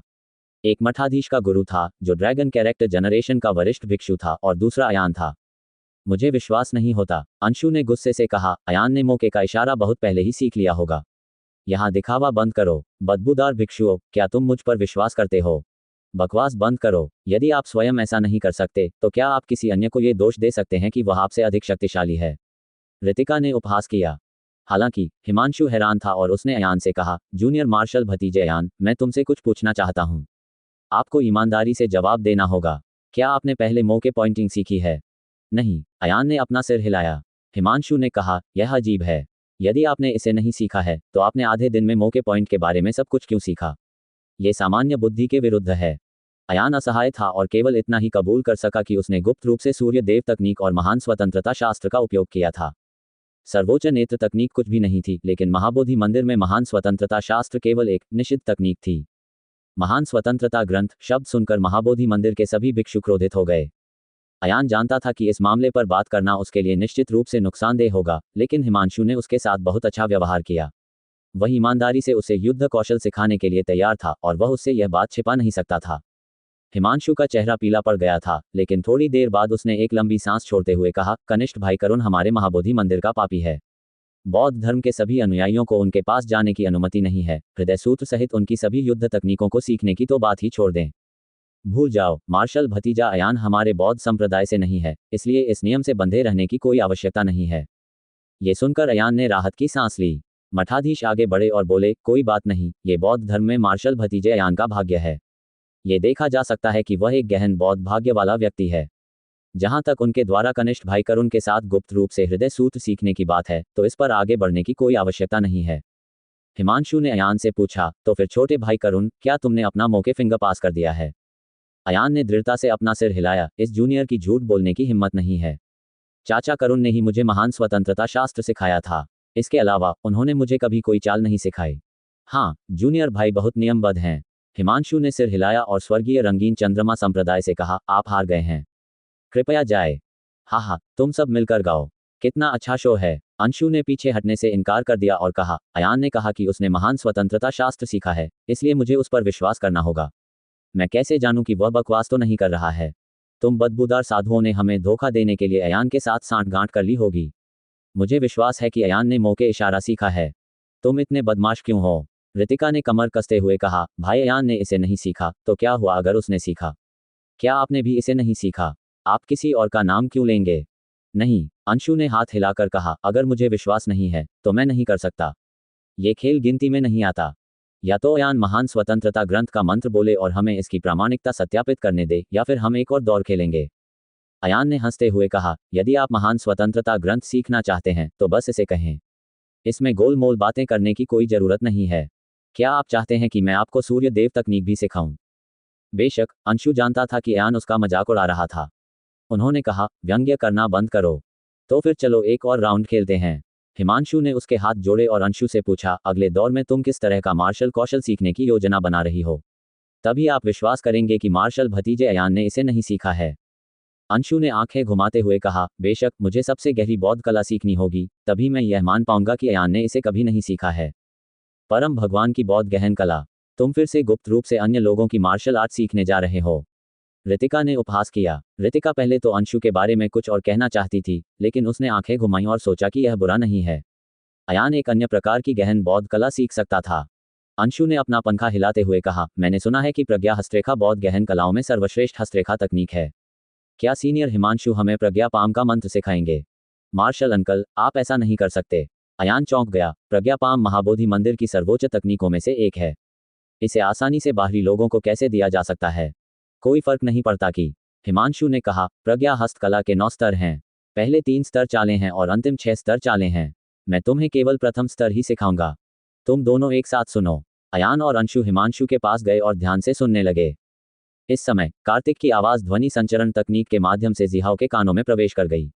उन्होंने कहा, हमने प्राचीन कब्र से प्रज्ञा पाम का मंत्र पहले ही प्राप्त कर लिया है, लेकिन हमारे पास रूपांतरण मंत्र का अभाव है। लेकिन अब मैं महान स्वतंत्रता शास्त्र को और भी अधिक चाहता हूं। मुझे धोखा देने का कोई तरीका सोचो। अंशु शांत रहा और उसने कार्तिक की बातें अपने दिल में याद कर लीं। मंत्र का जाप करने के बाद हिमांशु ने अयान और अन्य लोगों से कहा, यदि आप प्रज्ञा हस्तरेखा का अभ्यास करना चाहते हैं तो पहले वज्र हस्तरेखा सीखें और फिर वेटुओ हस्तरेखा सीखें। अब मैं तुम्हें ये 2 मंत्र भी सिखाऊंगा। अंशु ने इन दोनों हस्तकला तकनीकों को स्पष्ट रूप से समझ लिया था। मंत्र सुनने के बाद वह इतना उत्साहित हुआ कि उसने सीधे प्रज्ञा ताड़ की खेती कर ली। अयान ने कभी कुछ नहीं सीखा था, इसलिए वह केवल वज्र पाम से शुरुआत कर सकता था। हीरा हथेली और जोरदार हीरा उंगली दोनों एक ही स्तर के मार्शल कौशल थे और उनके सिद्धांत समान थे। अयान को दा चेंग सीखने में 10 मिनट से भी कम समय लगा। और फिर वेटुओ पाम थे। ये हथेली तकनीक अधिक प्रचलित थी और इसकी शक्ति काफी अधिक थी। अयान सूर्य देव तकनीक और महान स्वतंत्रता शास्त्र पर आधारित था और उसने इसे 1 घंटे में सीख लिया। ये गति सचमुच अभूतपूर्व थी। यहाँ तक कि मठाधीश और हिमांशु भी शर्मिंदा महसूस करने लगे। यहाँ तक कि छोटे भाई करुण भी उस समय मार्शल भतीजे अयान जितने निपुण नहीं थे। सूर्य देव की यह तकनीक सचमुच अद्वितीय है। मठाधीश ने अपने हाथ जोड़ लिए और भावुक होकर आह भरी। अंत में अयान ने प्रज्ञा पाम सीखा और पाया कि यह अतुलनीय रूप से गहन था। उसी समय अयान ने मन ही मन स्वर्गीय रंगीन चंद्रमा संप्रदाय के लोगों का उपहास किया। उन्होंने मन ही मन सोचा, भले ही हिमांशु ने सचमुच स्वर्गीय रंगीन चंद्रमा संप्रदाय को प्रज्ञा पाम के सभी मंत्र सिखा दिए हों, फिर भी वे इसका अभ्यास नहीं कर पाएंगे। कारण बहुत सरल था। प्रज्ञा हस्तरेखा एक अंतहीन हस्तरेखा तकनीक थी। इसे जितना अधिक समय तक सीखा जाएगा, यह उतना ही अधिक शक्तिशाली होगा। यदि वह 100 वर्ष से अधिक समय तक एकांत में साधना करते तो बाहर आने के बाद संभवतः विश्व में नंबर 1 होते। लेकिन मार्शल आर्टिस्ट कौन 100 साल तक एकांतवास में जाने को तैयार होगा? इस तरह जीने में क्या दिलचस्प बात है। बेहतर होगा कि 10 साल तक आज़ादी का आनंद लिया जाए। हालांकि भिक्षु अलग थे। उनका सियान लालटेन प्राचीन बुद्ध जीवन भर के लिए जीवित था। भिक्षु तो घर भी नहीं जाना चाहते थे। केवल बौद्ध भिक्षु ही ऐसी कठिन साधना करते थे। किसी भी मामले में अयान खुद इसे सीखने के लिए तैयार नहीं था, जब तक कि उसका परिवार इसे नहीं चाहता था और वह बदला नहीं लेना चाहता था। इसलिए अयान को ऐसी अथाह हस्तरेखा तकनीक में कोई दिलचस्पी नहीं थी। ऐसा लग रहा था कि अंशु ने अपना प्रशिक्षण पूरा कर लिया है। वह उत्साह से खड़ा हुआ और प्राचीन घंटी पर थपथपाया। प्राचीन घंटी पर ताड़ की हवा चली। पू की ध्वनि के साथ एक भी हथेली का निशान पीछे नहीं छूटा। अंशु ने उत्सुकता से पूछा, ऐसा कैसे हो सकता है? अयान मुस्कुराया और मन ही मन सोचा कि अंशु को अभी भी प्रज्ञा पाम के रहस्यों को समझना बाकी है। इसे स्वीकार करने के लिए तैयार न होते हुए अंशु ने बैठकर साधना जारी रखी। 1 घंटे बाद वह खड़ा हुआ और एक और हथेली से वार किया। अंत में तेज हवा चली और प्राचीन घंटी भी नहीं बजी। ये प्रज्ञा पाम पूरे विश्व को चौंका देता है, फिर भी इसमें इतनी दयनीय शक्ति है। अंशु ने गुस्से से हिमांशु को घूरते हुए कहा, बदबूदार साधु, क्या तूने मेरा नकली मंत्र बता दिया? हिमांशु ने अपना सिर हिलाया। प्रज्ञा हथेली की शक्ति पूरी तरह से व्यक्ति की प्रतिभा और धारणा पर निर्भर करती है। कुछ लोग इसका उपयोग पत्तियों के बीच बहने वाली हल्की हवा की तरह करते हैं, जबकि अन्य लोग इसका उपयोग पहाड़ों को चीरने और धरती को चीरने के लिए करते हैं। बकवास, क्या आप ये कह रहे हैं कि मेरी धारणा काफी अच्छी नहीं है? अंशु क्रोधित हो गया। इसी समय अयान खड़ा हो गया। उसने अंशु की ओर हल्के से देखा और गू झोंक को थप्पड़ मार दिया। जैसे ही यह हथेली बाहर निकली, अयान को ऐसा लगा जैसे उस पर कोई जोरदार प्रहार हुआ हो। उसकी छाती धंस गई और एक जोरदार विस्फोट के साथ युआन क्यूई ने उसे पीछे की ओर उड़ा दिया और उसने मुंह में खून भर लिया। उसे ऐसा महसूस हुआ जैसे उसके शरीर की सारी हड्डियां टूटने वाली थीं और दर्द असहनीय था। उसने जो हथेली पर थप्पड़ मारा वह बुद्ध की मूर्ति में बदल गई। यह एक भिक्षु था जिसका पूरा शरीर पवित्र बौद्ध प्रकाश से ढका हुआ था। यह भिक्षु बिना किसी सहारे के बाहर आया और अपनी हथेली से प्राचीन घंटी पर जोरदार थपकी दी। प्राचीन घंटी से धीमी ध्वनि निकली और हथेली के बल से उस पर प्रहार किया गया, जिससे वह तेजी से जमीन पर गिर गई। जहां तक प्राचीन घंटी का प्रश्न है, वह इस हथेली के प्रहार से पूरी तरह विकृत हो गई थी। प्राचीन घंटी का अगला भाग पूरी तरह से धंस गया था। जब प्राचीन घंटा 30 मीटर से अधिक दूर खिसक कर एक खंभे से टकराया तो पूरा प्राचीन घंटा अपना मूल आकार नहीं देख सका, जैसे कुचला हुआ खुरमा। रितिका को लगा कि हिमांशु ने सचमुच कोई झूठा मंत्र पढ़ा है, जिसके कारण अयान को चोट लग गई, लेकिन जब उसने अयान की हथेली की शक्ति देखी तो वह अपना मुंह खोले बिना नहीं रह सकी। अच्छा, बहुत शक्तिशाली है। अयान ने खुद को सहारा दिया और बैठ गया। उसे अपनी हथेली के प्रहार पर अविश्वास हो रहा था, क्योंकि उस हथेली के प्रहार से वह वास्तव में 7वें स्तर के मूल रिटर्निंग रियल मार्शल कौशल को बाहर निकालने में कामयाब रहा। महाबोधि मंदिर के सामने प्रांगण में उपस्थित सभी लोग भावुक हो गए। यहां तक कि कार्तिक, जो अर्ध संत लोक में था, उसका दिल तेजी से धड़क रहा था। ये प्रज्ञापाम है। जैसी कि उम्मीद थी, मेरी प्रतिष्ठा अच्छी है। अगर मैंने ऐसी हथेली तकनीक सीख ली तो भले ही मुझे हाफ सेंट द्वितीय स्तर के विशेषज्ञ के खिलाफ लड़ना पड़े, यह कोई बड़ी बात नहीं होगी। क्यों? अंशु अनिच्छुक थी और दहाड़ते हुए बोली, क्यों अयान और मैंने प्रज्ञापाम सीखा, लेकिन शक्ति बादलों और कीचड़ से अलग है। हिमांशु ने दोनों हाथ जोड़कर कहा, प्रज्ञापाम बहुत गहरा और गहन है। इसे प्रज्ञापाम कहा जाता है। जैसे ही वह बोला, हिमांशु ने अपनी हथेली से थप्पड़ मारा। जैसी कि उम्मीद थी, हथेली की शक्ति भी बुद्ध की छवि में संघनित हो गई। बुद्ध की प्रतिमा नंगे हाथ और नंगे पैर बाहर निकली, और इसे प्रज्ञापाम भी कहा जाता है। हिमांशु ने फिर से ताली बजाई और अचानक आकाश में एक विशालकाय बुद्ध प्रकट हो गए। विशालकाय बुद्ध का हाथ नीचे दबा, मानो वह आकाश और पृथ्वी को नष्ट करना चाहता हो। यह अभी भी प्रज्ञापाम है। हिमांशु ने फिर से ताली बजाई और आकाश में विशालकाय बुद्ध 6 में बदल गए। 6 विशालकाय बुद्धों ने अपनी हथेलियां नीचे पटकी और ऐसा लगा कि वह शक्ति पूरी दुनिया को नष्ट करने में सक्षम है। सभी को ऐसा लग रहा था जैसे वे अभी अभी सपनों से जागे हों। पता चला कि जिस युद्ध कौशल का प्रयोग करके 6 विशालकाय बुद्ध एक ही समय में अपनी हथेलियों को नीचे पटकते थे, वह प्रज्ञा हथेली थी। इससे पहले जब मठाधीश ने प्रज्ञापाम को सक्रिय किया था तो वह 8 विशाल बुद्धों को जन्म देने में सक्षम थे, जो हिमांशु से भी अधिक शक्तिशाली थे।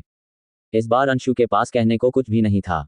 प्रज्ञा हथेली मजबूत थी या कमजोर, ये पूरी तरह से मार्शल कलाकार की प्रतिभा और धारणा पर निर्भर करता था। इसके अलावा जितना अधिक समय तक वह साधना करता रहा, उतना ही अधिक शक्तिशाली होता गया। जाहिर है, अगर अयान ने 100 साल तक साधना की है तो अंशु को उसके बराबर पहुंचने के लिए लगभग 1000 साल तक साधना करनी होगी। हिमांशु ने अयान से कहा, जूनियर मार्शल भतीजे, अयान की बौद्ध गहन कला की नींव मजबूत नहीं है, इसलिए यदि आप जबरदस्ती प्रज्ञापाम का उपयोग करते हैं तो आपको निश्चित रूप से प्रतिक्रिया का सामना करना पड़ेगा। यदि आप महाबोधि मंदिर में कठोर परिश्रम के साथ साधना करें और सबसे बुनियादी हस्तकला तकनीक से साधना शुरू करें तो ये प्रतिक्रिया स्वाभाविक रूप से कम हो जाएगी। आपके मार्गदर्शन के लिए धन्यवाद मार्शल अंकल। अयान जल्दी से खड़ा हुआ और झुक गया। उन्होंने मन ही मन सोचा, मैं सूर्य चंद्र संप्रदाय का अनुयायी हूँ, मैं महाबोधि मंदिर में संप्रदाय के कठिन परिश्रम को कैसे छोड़ सकता हूँ। हालांकि फिर भी उनका प्रज्ञापाम बहुत भयानक था। वह वास्तव में ओरिजिन रिटर्न के चौथे स्तर का उपयोग ओरिजिन रिटर्न के 7वें स्तर की शक्ति को उन्मुक्त करने के लिए कर सकता है। अच्छा भाई, कैसे हो? रितिका अयान को उठाने के लिए दौड़ी और उसके कान में फुसफुसाई, ये हथेली बहुत शक्तिशाली है, लेकिन इसका इस्तेमाल बेतरतीब ढंग से मत करना, अन्यथा भले ही आप 1000 दुश्मनों को घायल कर दें, आप 800 युआन खो देंगे। मैं समझता हूँ। अयान ने सिर हिलाया। अंशु, तुम्हें और क्या कहना है? अयान ने पूछा। अंशु का चेहरा पीला पड़ गया और लाल हो गया, लेकिन उसने दांत पीसते हुए कहा, नहीं, एक और मैच है। आप क्या कर रहे हैं? रितिका ने गुस्से से कहा। उस अंशु ने कहा, अयान के बाहर आने से पहले मैंने पहले ही 3 छोटे भिक्षुओं को हराया था और लगातार 3 लड़ाइयां लड़ी थीं। मुझे मत बताओ कि अब इसकी कोई गिनती नहीं है। मैंने 3 लोगों को हराकर अयान के खिलाफ जीत हासिल की। मैं पहले ही नुकसान उठा चुका हूँ। मुझे अयान के 3 राउंड में से 2 जीतने हैं। आखिरी राउंड की गिनती नहीं की जाएगी, ये राउंड अयान की जीत के तौर पर गिना जाएगा। जब तक अयान मुझे फिर से हरा देगा, मैं आज्ञाकारी होकर हार स्वीकार कर लूंगा। सभी जानते थे कि अंशु मजाक कर रहा है, लेकिन उसने जो कहा वह सच था। महान भिक्षु, अंशु ने हिमांशु से कहा, तुम इस बार मुझे महान स्वतंत्रता शास्त्र क्यों नहीं पढ़ाते? यह उचित होगा। हिमांशु ने शर्मिंदगी का भाव प्रकट करते हुए कहा, यह बेचारा साधु ऐसा नहीं करेगा। अंशु ने हिमांशु की ओर इशारा करते हुए गुस्से से कहा, बकवास। अयान भी इसे सीख सकता है, तो मैं क्यों नहीं? क्या आप पक्षपातपूर्ण होना चाहते हैं? अयान की प्रज्ञा, हथेली और मुंह के नुकीले इतने शक्तिशाली क्यों हैं? क्या यह इसलिए नहीं है कि वह महान स्वतंत्रता का सच्चा धर्मग्रंथ जानता है? हिमांशु ने सिर हिलाते हुए कहा, महान स्वतंत्रता ग्रंथ महाबोधि मंदिर का नहीं है। ये कनिष्ठ भाई करुण द्वारा स्वयं रचित एक हृदय शास्त्र है। एक गरीब साधु की तो बात ही छोड़िए, यहाँ तक कि इस मंदिर का महंत भी ऐसा नहीं कर सकता। तो फिर करुण तानाशाह को बाहर आकर मुझे सिखाना चाहिए, अंशु ने कहा। कनिष्ठ प्रशिक्षु भाई करुण एक बौद्ध पापी है और उसे रिहा नहीं किया जा सकता, करुण ने कहा। तो फिर अयान मुझे सिखाएगा, अंशु अथक था। अयान ने हंसते हुए कहा, मैं तुम्हें सिखाने को तैयार हूं। क्या आप सीखने का साहस रखते हैं? मुझे बस मंत्र में थोड़ा सा परिवर्तन करना है ताकि यह सुनिश्चित हो सके कि तुम मृत्यु तक अभ्यास करोगे। अंशु की आंखें गुस्से से लाल थीं, पर वह जोर से हंसा, हा हा हा, यह महाबोधि मंदिर है। अयान सीख सकता है, लेकिन मैं नहीं। आप अपनी ताकत से दूसरों को धमका रहे हैं, क्या इसी दया की बात कर रहे हैं? महाबोधि मंदिर के भिक्षुओं के चेहरे पर कटुता के भाव थे। यदि यह कोई अन्य मार्शल आर्ट संप्रदाय होता तो वे निश्चित रूप से स्वर्गीय रंगीन चंद्रमा संप्रदाय को भगा देते। हम आपको वह खेती विधि क्यों सिखाएंगे जिसे हमने बड़ी मेहनत से बनाया है? क्या हम पागल हैं? हालांकि महाबोधि मंदिर के भिक्षु अप्रत्याशित रूप से शुद्ध हृदय वाले थे। अंशु द्वारा बार बार आरोप लगाए जाने के बाद उन्हें लगा कि वे वास्तव में दूसरों के प्रति दयालु नहीं हैं। रहने भी दो, हिमांशु ने आह भरते हुए कहा, जूनियर मार्शल भतीजे जिहाओ की बातें उचित हैं। ये गरीब भिक्षु बहुत शर्मिंदा है, लेकिन महान स्वतंत्रता शास्त्र, ये गरीब भिक्षु वास्तव में यह नहीं जानता कि यह कैसे करना है। यदि नहीं, तो मैं तुम दोनों को मुआवजे के रूप में एक अलग तरह की अद्वितीय तकनीक सिखाऊंगा, है ना? कौन सी अनोखी तकनीक? अंशु ने अपना होश संभाला और जल्दी से पूछा। कुछ देर सोचने के बाद हिमांशु ने कहा, मैं चरणहीन क्लेश उंगली आपको सौंप दूंगा। चरणहीन क्लेश उंगली? कार्तिक ने ठंडी हवा में सांस ली। यहां तक कि स्वर्गीय रंगीन चंद्रमा संप्रदाय भी प्राचीन मार्शल मकबरे में ऐसी उंगली तकनीक नहीं ढूंढ सका। क्लेश मुक्त, रितिका की पुतलियां सिकुड़ गईं और वह इतनी भयभीत हो गई कि वह कई कदम पीछे हट गई। उन्होंने कहा, मास्टर जी ने एक बार कहा था कि उन्होंने अपने जीवन में अनगिनत विशेषज्ञों से मुलाकात की है। कभी कभी वह हार जाती थी, लेकिन वह कभी डरती नहीं थी। लेकिन उसके पास केवल एक मार्शल कौशल है, बौद्ध रहस्यमय तकनीक, चरणहीन क्लेश उंगली। अयान को क्लेश मुक्त उंगली का नाम पता था। अपने पिछले जन्म में बाइमुचेन के रूप में उन्होंने इस तरह की उंगली तकनीक के बारे में सुना था। चरणहीन क्लेश उंगली निश्चित रूप से बौद्ध गहन कलाओं की सबसे मजबूत उंगली तकनीक थी। किसी को भी नहीं। अच्छा अच्छा अच्छा, अंशु बहुत खुश हुई और चावल पर चोंच मारती मुर्गी की तरह सिर हिलाया। ये बहुत अच्छा है। कैसी अप्रत्याशित फसल। मुझे उम्मीद नहीं थी कि भले ही मैं महान स्वतंत्रता शास्त्र को धोखा देने में सक्षम नहीं था, मैं वास्तव में सबसे मजबूत बौद्ध गहन कला की स्वर्ग विरोधी उंगली तकनीक को धोखा देने में सक्षम था। लेकिन इस बेचारे भिक्षु को पहले कुछ कहना है, हिमांशु ने कहा। ट्रिब्यूलेशन फ्री फिंगर एक मार्शल कलाकार की प्रतिभा और समझ को अधिक महत्व देता है। कोई इसे सीख सकता है या नहीं, ये पूरी तरह से उसके अपने अच्छे भाग्य पर निर्भर करता है। सभी युगों में केवल 3 लोग ही फिंगरलेस ट्रिब्यूलेशन फिंगर सीखने में सक्षम थे। उनमें से एक प्रख्यात भिक्षु थे जिन्होंने फिंगरलेस क्लेश फिंगर का निर्माण किया था, और दूसरे 3000 वर्ष पूर्व स्वर्गीय रंगीन चंद्रमा संप्रदाय के संस्थापक पूर्वज थे। आखिरी व्यक्ति मठाधीश का गुरु है। कार्तिक चौंक गया। हमारे स्वर्गीय रंगीन चंद्रमा संप्रदाय के संस्थापक पूर्वज के पास भी कोई क्लेश उंगली नहीं थी। इसे आगे क्यों नहीं बढ़ाया गया? हिमांशु ने कहा, आपके संप्रदाय के पूर्वज को निराकार क्लेश अंगुली कला प्राप्त होने का कारण एक भाग्यशाली संयोग है, इसलिए मैं विवरण में नहीं जाऊंगा। हालांकि उन्होंने निराकार क्लेश उंगली की शक्ति का केवल 50% ही सीखा। मैंने सुना है कि बाकी 50% को किसी भी कीमत पर सीखा नहीं जा सकता। शायद यही उनकी हार का कारण है। जहां तक मठाधीश के गुरु का प्रश्न है, उन्होंने क्लेश मुक्त फिंगर का केवल 1/3 ही सीखा था। वह आपके संप्रदाय के पूर्वज से भी निम्न है। यह उंगली तकनीक बहुत रहस्यमय है। कुछ लोग इसे रातों रात सीख सकते हैं, जबकि अन्य इतने गरीब हैं कि वे इसे 100 साल तक भी नहीं सीख सकते। हिमांशु ने खेदपूर्वक कहा, इस बेचारे साधु ने 70 वर्षों तक कष्ट रहित क्लेश उंगली की साधना की है, किंतु वह द्वार भी नहीं छू सकता। मैं अभी भी नहीं जानता कि चरणहीन क्लेश उंगली कितनी शक्तिशाली है। यदि आज मेरे दोनों भतीजे इसे सीख सकें तो यह मेरी इच्छा मानी जाएगी। तुम दोनों यहाँ आओ, मैं तुम्हें निराकार क्लेश उंगली कला सिखाऊंगा। अयान और अंशु जल्दी से आगे झुके और आदरपूर्वक सुनने लगे। रितिका ने मन ही मन कहा, गुरुजी ने कहा था कि उसे क्लेश मुक्त उंगली से सबसे अधिक डर लगता है। शायद वह मठाधीश के गुरु, ड्रैगन दायरे के वरिष्ठ भिक्षु से मिली होगी और उसे एक उंगली मिली होगी। अगर बड़ा भाई अयान सीख सकता है, तो क्या भविष्य में बड़े भाई अयान को देखकर मास्टर उससे डरेंगे नहीं? ये सोचकर रितिका अपना मुंह ढककर चुपके से हंसने से खुद को रोक नहीं सकी। निराकार क्लेश उंगली का मंत्र केवल तीसरे स्तर पर था। निराकार क्लेश अंगुली को 100 पीढ़ियों तक आगे ले जाने के लिए हिमांशु ने निष्पक्ष रूप से उन दोनों को तीसरे स्तर के मंत्र के बारे में बताया था। वह पहले ही संप्रदाय की शिकायतों को छोड़ चुका था।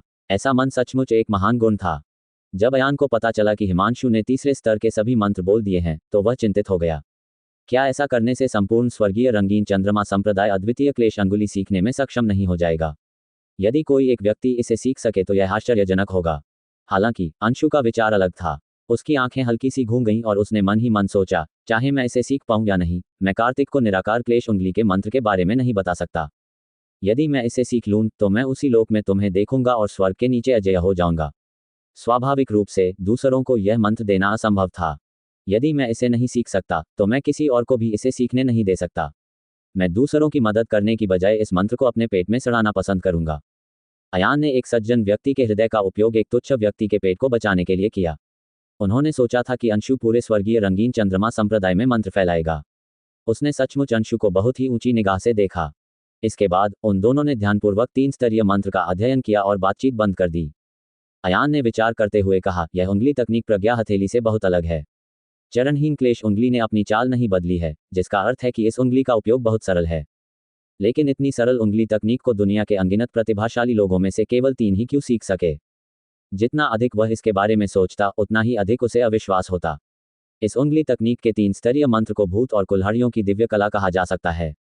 हालांकि अजीब बात यह थी कि इस उंगली तकनीक का मंत्र लोगों को आत्महत्या करना सिखाने जैसा था। क्या चल रहा है? अयान ने अपनी आंखें बंद कर लीं और अवाक रह गया।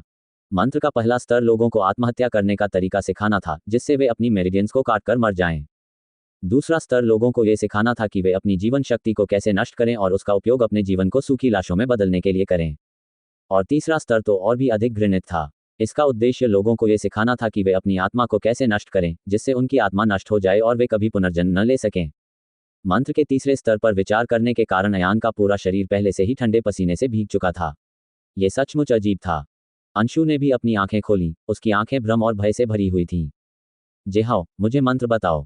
कार्तिक ने पहले ही उनके कानों में एक ध्वनि संदेश भेजा था, जिसमें निराकार क्लेश उंगली के मंत्र के बारे में पूछा गया था। अंशु ने आंखें घुमाईं और कार्तिक को तीसरे स्तर के मंत्र के बारे में सब कुछ बताया। हालांकि उन्होंने कार्तिक को जो मंत्र दिया था उसमें बिना अनुमति के कुछ शब्द बदल दिए गए थे। कुछ शब्दों को थोड़ा और जोड़ दिया गया था, जबकि कुछ को थोड़ा कम कर दिया गया था। ये सुनकर कार्तिक चौंक गया। ये क्लेश मुक्ति अंगुली का मंत्र है। यह अधूरापन क्यों महसूस होता है? क्या इसकी खेती करना आत्मविनाश जैसा लगता है? अंशु जानता था कि कार्तिक उस पर शक कर रहा है, इसलिए उसने मन ही मन सोचा, चाहे मैं उसे कैसे भी समझाऊं, कार्तिक मुझ पर विश्वास नहीं करेगा, इसलिए वह उसे धोखा देने के लिए हिमांशु जी के शब्दों का उपयोग कर सकता है। अंशु ने अपना रूप बदलकर कहा, सीनियर हिमांशु, क्या आपको यह मंत्र गलत याद है? आप ऐसे मंत्र का अभ्यास कैसे कर सकते हैं? क्या यह आत्महत्या नहीं है? हिमांशु ने कहा, साधु झूठ नहीं बोलते, मंत्र सही है। इस तरह की उंगली तकनीक आसानी से किसी के जीवन को नष्ट कर सकती है। ये भी एक कारण है कि इसकी खेती करना इतना कठिन है। तो यही बात है। कार्तिक ने सोच समझकर सिर हिलाया और अब उसे अंशु पर कोई संदेह नहीं रहा। जब हम वापस आएंगे तो मैं संप्रदाय मास्टर और दिव्या को अद्वितीय संकट उंगली के मंत्र के बारे में बताऊंगा। उनकी प्रतिभा दुनिया में अद्वितीय है और वे इसे सीखने में सक्षम हो सकते हैं।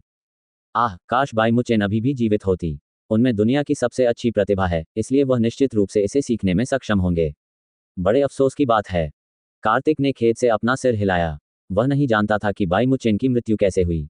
अयान को इस बात का कोई अंदाजा नहीं था कि स्वर्गीय रंगीन चंद्रमा संप्रदाय किस तरह की मनोवैज्ञानिक गतिविधि कर रहा था। वह केवल उंगली कला में ही डूबा रहता था। चाहे वह कितना भी डरा हुआ था, यह बेकार था।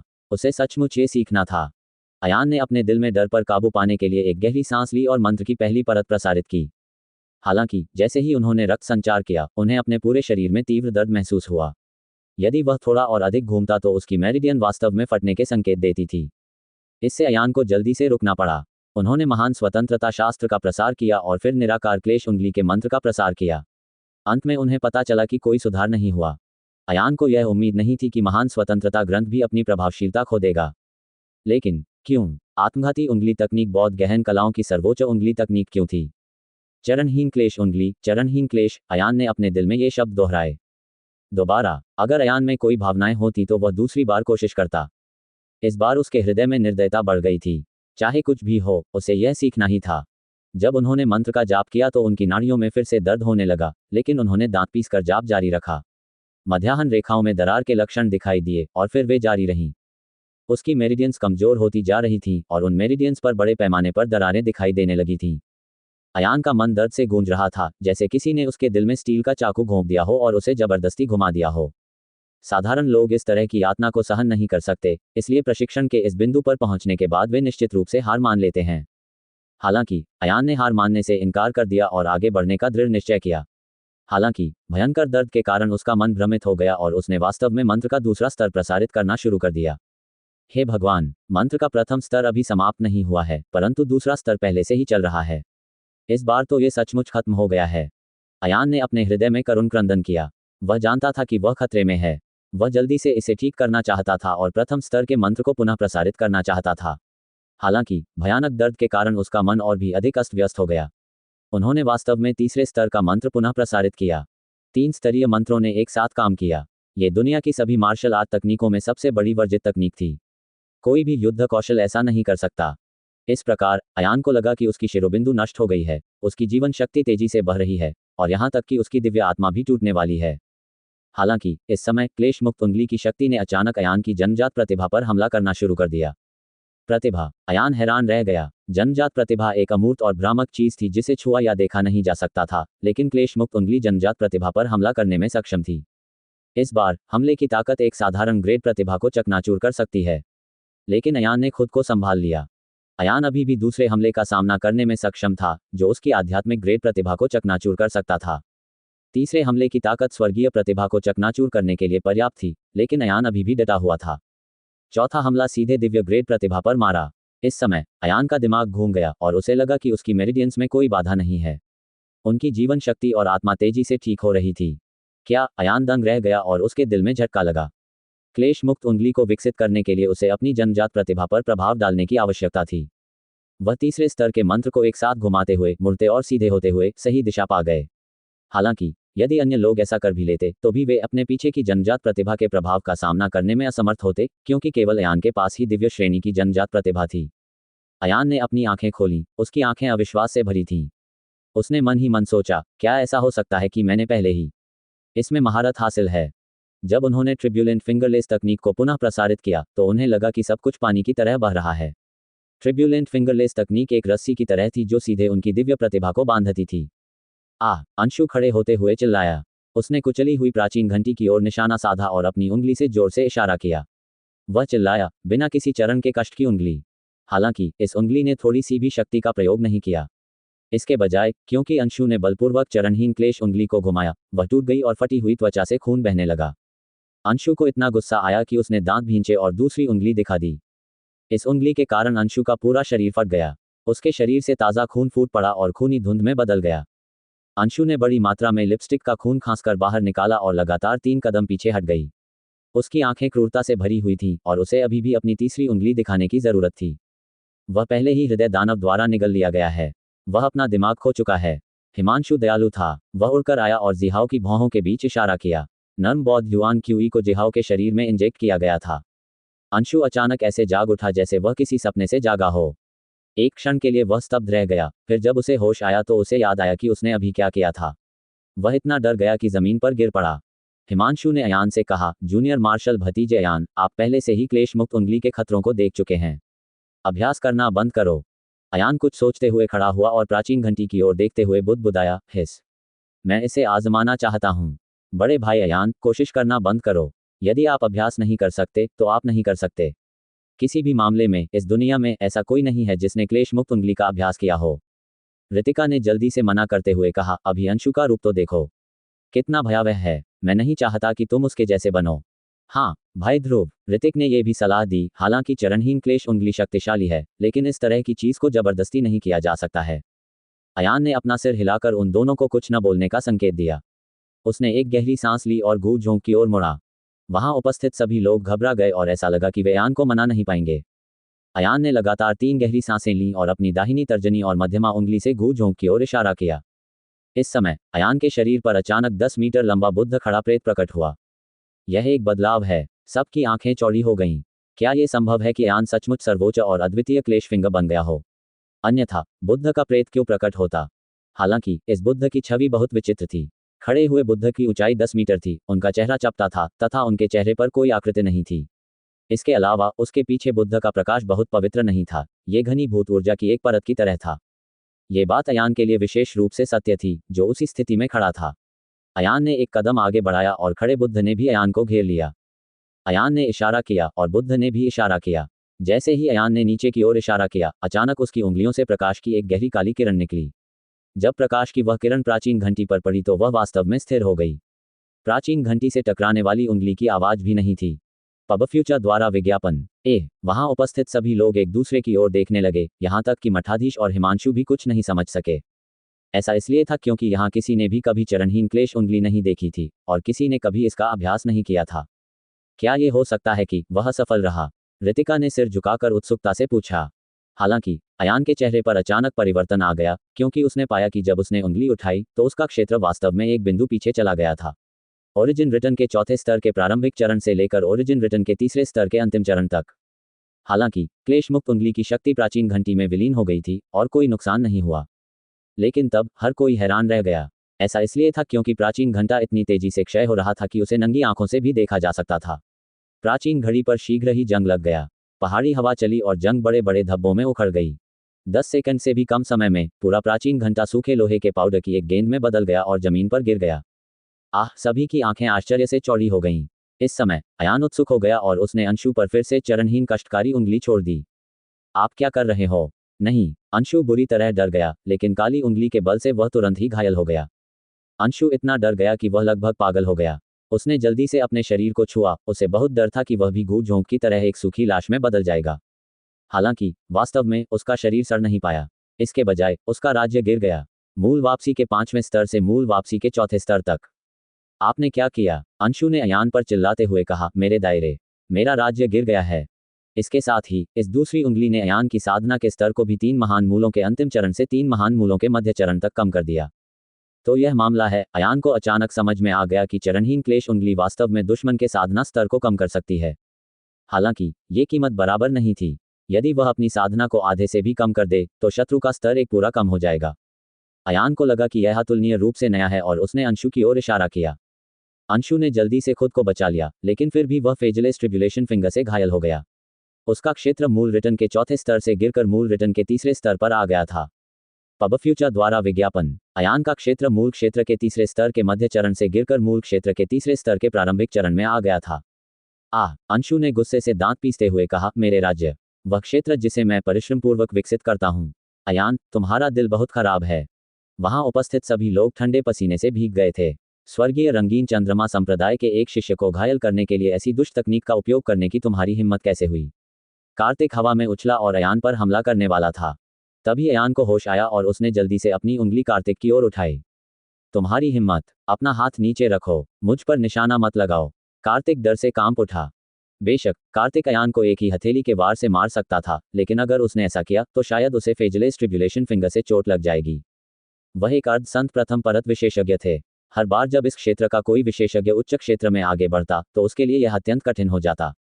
यह अज्ञात था कि उन्हें कितना कष्ट सहना पड़ेगा और आगे एक कदम बढ़ाने से पहले उन्हें कितने वर्षों तक साधना करनी होगी। यदि अयान ने उसे स्वर्गीय दिव्य मार्शल क्षेत्र विशेषज्ञ बनना सिखाया होता तो उसकी हालत सचमुच मरने से भी बदतर होती। कार्तिक की अयान से लड़ने की हिम्मत नहीं हुई, इसीलिए ऐसा बेतुका दृश्य घटित हुआ। एक हाफ सेंट विशेषज्ञ वास्तव में एक return to the origin realm बच्चे से भयभीत हो गया था और हर जगह छिप गया था। कार्तिक को तो बस अपनी ही चिंता थी, तो फिर वह अयान के राज्य को देखने का मूड कैसे बना सकता था? वह नहीं जानता था कि अयान का क्षेत्र वास्तव में कम हो गया था। बधाई हो मार्शल भतीजे अयान, सर्वोच्च अद्वितीय क्लेश उंगली की सफलतापूर्वक साधना के लिए। हिमांशु ने एक लंबी सांस छोड़ते हुए कहा, मेरे मंदिर में बहुत सारे बौद्ध अनुयायी हैं। साथ मिलकर भी वे आप जैसे धर्मनिरपेक्ष व्यक्ति जितने भाग्यशाली नहीं हैं। अयान भी मन ही मन बहुत खुश था। उन्होंने तुरंत अपनी मुट्ठियां बांध ली और हिमांशु को प्रणाम किया। आपके मार्गदर्शन के लिए धन्यवाद सीनियर। अच्छा काम, चल दर। कार्तिक ने भिक्षुओं के समूह की ओर इशारा करते हुए कांपते हुए एक कठोर वाक्य कहा और आकाश गहन संप्रदाय के लोगों को दूर ले गया। बड़े भाई अयान, आपने सचमुच क्लेश मुक्त उंगली में महारत हासिल कर ली है। रितिका खुशी से दौड़ी। अयान मुस्कुराया और रितिका की ओर इशारा किया। काली उंगली के बल से रितिका तुरंत ही छेदित हो गई, जिससे उसका पूरा शरीर सदमे में आ गया। इसके तुरंत बाद उसका चेहरा पीला पड़ गया और वह कांपती हुई आवाज में बोली, अच्छा भाई, आप क्या कर रहे हो? मैं तुम्हारे साथ इतना अच्छा व्यवहार करता हूं, फिर तुम्हें मेरे साथ ऐसा क्यों करना पड़ा?